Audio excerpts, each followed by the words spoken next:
I'm a member of a Red Sox nation. It's a kind of a family. Wherever I roam, up and way home, that's where I long to be. I'm a member of a Red Sox nation. It's a kind of insanity. Yeah, I live and die with Red Sox pride for eternity. I fake a smile November until opening day. Suffering baseball withdrawal around the clock. When April comes, hey, meet me down on Yankee Way. That's when Red Sox Nation starts to rock. I'm a member of a Red Sox nation. It's a kind of a family. Good evening, everyone, and welcome to episode 67 of the Avid Boston Podcast, presented by AVIDBOSTON.com. As always, for everyone staying up late tonight with us on Periscope, you can find the episode uploaded to SoundCloud within 30 minutes of the conclusion of this broadcast. It'll be available on iTunes by your AM commute. You can also find it on iHeartRadio, Spreaker, YouTube, and Player FM. And there's also a link at the top of this Periscope box that will take you to the podcast section of avidboston.com, where you can find it on there as well with the links to the appropriate apps. Red Sox took 3 out of 4 against the Minnesota Twins, including the last 3 games in a row. Kind of an interesting series, back and forth, but we, came out of it pretty good. So, here to go over it with me is my co-host, as always, Dave Kwiatkowski. Dave, how are you? I'm doing well, Terry. You kind of hit the nail on the head there. Very interesting series, as we lost the first game 2-1, but could have easily won it, as Rodney had an adventure there in the ninth, loading the bases with JBJ up, and he struck out to end the game. And then game 2, we won 4-3 with Tyler Thornburg getting the win, as Kimbrel was a little shaky, and Mookie Betts hit a walk-off home run, his first of his career. Game 3, Porcello didn't have the best start, but did enough as the offense picked him up, as we dropped 10 on Odorizzi and hit him pretty well, including 4 in the 8th inning. And then today we had our newly acquisition? Yeah, sure. New acquisition, Eovaldi, going in there, 7 scoreless innings as we win the shutout. That's about how I saw it, and couldn't have been a more impressive start for our new acquisition, as you were just saying. Yeah, I mean, when you look at what Jalen Beeks did down in Tampa, and he gave up about 17 runs in 3 innings. So it didn't go well from there. Eovaldi comes in here. A couple balls that were hit kind of hard, but Swihart and JBJ played really good defense today and picked them up. And other than that, he was great. And when you come to a new team, especially a good team, your expectations are really high. And for him to pitch this well gives us a lot of hope, especially because the Twins beat him up the last time he pitched when he was playing for Tampa. And the Twins in general usually play us pretty well. So it was nice to see him kind of shut him down. Yeah, and the thing that I was really impressed with Eovaldi was that he throws a lot of strikes. He didn't walk anybody today, and typically when you throw more strikes, the pitch count stays down. He could have probably gone another inning, maybe even 2 more innings, but Cora took him out and went with Barnes in the 8th and then Kimbrel in the 9th, which is fine, but it's nice to see the efficiency, because we're used to, Erod coming in a day like today and, basically 80 pitches by the end of the 4th inning. Yeah, he's another legitimate, number 3 starter in terms of stuff. You know what I mean? He averages 97 and 98 on his fastball, which is top 5 in the league, in the American League for that. And he will give you 6 or 7 innings every single time.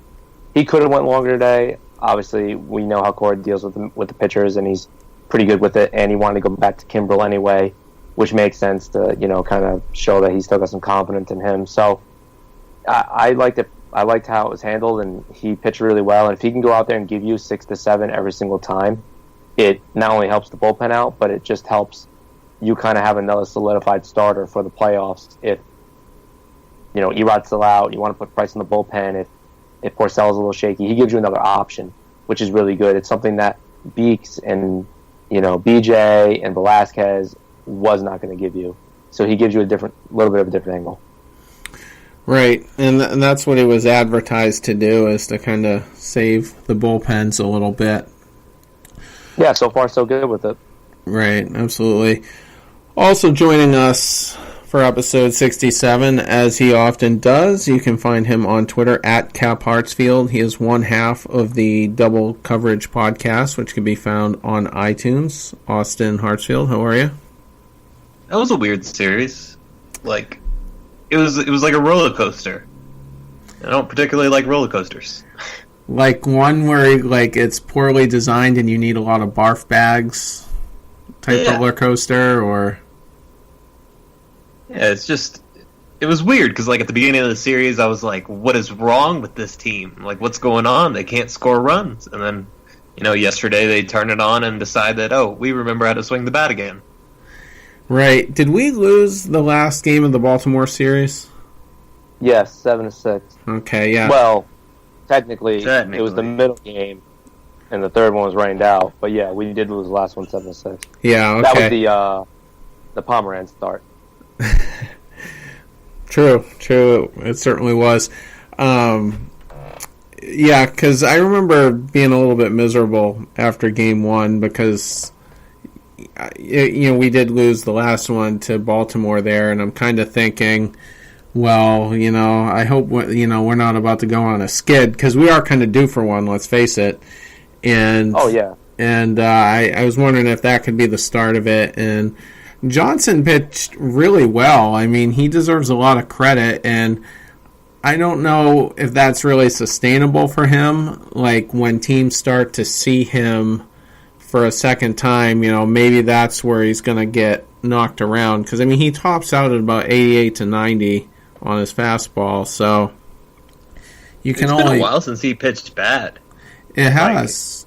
It has. But I'm kind of glad the Evaldi move happened anyway. Because, my concern was in the last couple of weeks that maybe we're not as good as we think we are, and that this is just a product of a weak schedule. So, it was good that Dombrowski did something, and, hopefully maybe there might be another move to come, actually.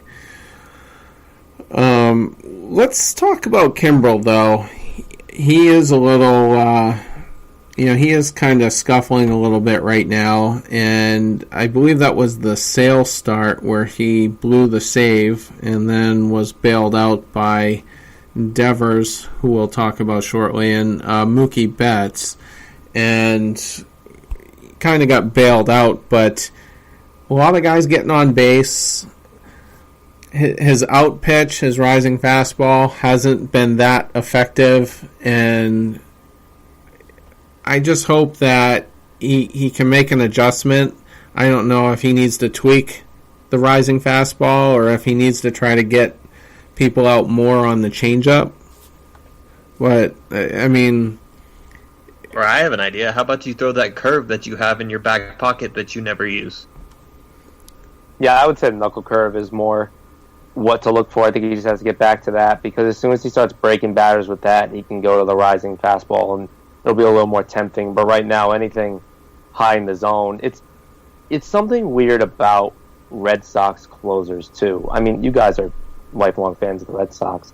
Yeah. And you can think back to 2004, and it's 2018 now. Mm-hmm. And I still remember the go-to pitch for Keith Falk was Veritek standing up fastball. That was his go-to to get it out. Papelbon, 07. Veritek standing up, fastball high, gonna get somebody out. Kimbrel, everybody in the Red Sox organization, when they need to go out pitch, the catcher almost stands up and they always go high fastball. And just the closers. So I don't know if it's just an organizational thing they've been doing forever. I like the high fastball, but when it's not working, you need to go back to your secondary pitch because eventually teams just don't swing. And that's happening now with Kimbrel. And I think they're going to pick up on that. I'm sure they're going to say, listen, just start working that knuckle curve across the plate. It turns like a sweeping curve, too. It's nasty when it's on. Oh, it's ridiculous. Yeah, it's gross. It's unfair, really. So I think he'll be all right, but definitely causing concern right now, especially against the weak schedule. We're going to know in about 2 weeks, maybe even a week, if he's okay, because we got the Phillies, who are a playoff team, and you got the Yankees, who are the second best team in baseball record-wise. So if he has a good next week or two, we'll be okay. If he struggles, like Chapman and Britton, then we're going to have to try and figure something out here. Well, what's so nasty about the knuckle curve is it comes out of the exact same arm slot as his fastball does, and about halfway there, it's at the same point in the eye line of the batter that both pitches are. So whenever that curveball drops and they're expecting fastball, it just wipes them out. And once you get them off, once you get them thinking a little bit, that's when you throw that fastball and you just blow it by him. Yeah. I mean, he had a great year last year from start to finish, and he was up and down through 2016. He had to have that meniscus surgery in the middle of the summer, which remarkably, he was back pitching again 3 weeks later. So he's not pitching bad this year. He's just pitching He's actually above pitching really average. well. He's pitching really well. I mean, he's only had a few hiccups. I think he's like 31 for 33 in saves or something like that. It's like when Chris has a bad start. It's like he just wasn't Chris Sale tonight. That's basically what we say. Like Chris Sale's bad start is, 6 innings, 3 runs. Right. Which is a quality start, but it's a bad start for him. I think Kimbrel's bad week is like 1 blown save in 2 weeks and a couple hold my breath. So we do hold him to a very high standard. Well, I just feel like he's been getting away with it a little bit more, and he has. Yeah, and I had tweeted that right before he blew that save. He wasn't really in too much trouble yet. I think maybe one person got on base, but I was like, he's just been getting away with it, and nobody's really talking about it.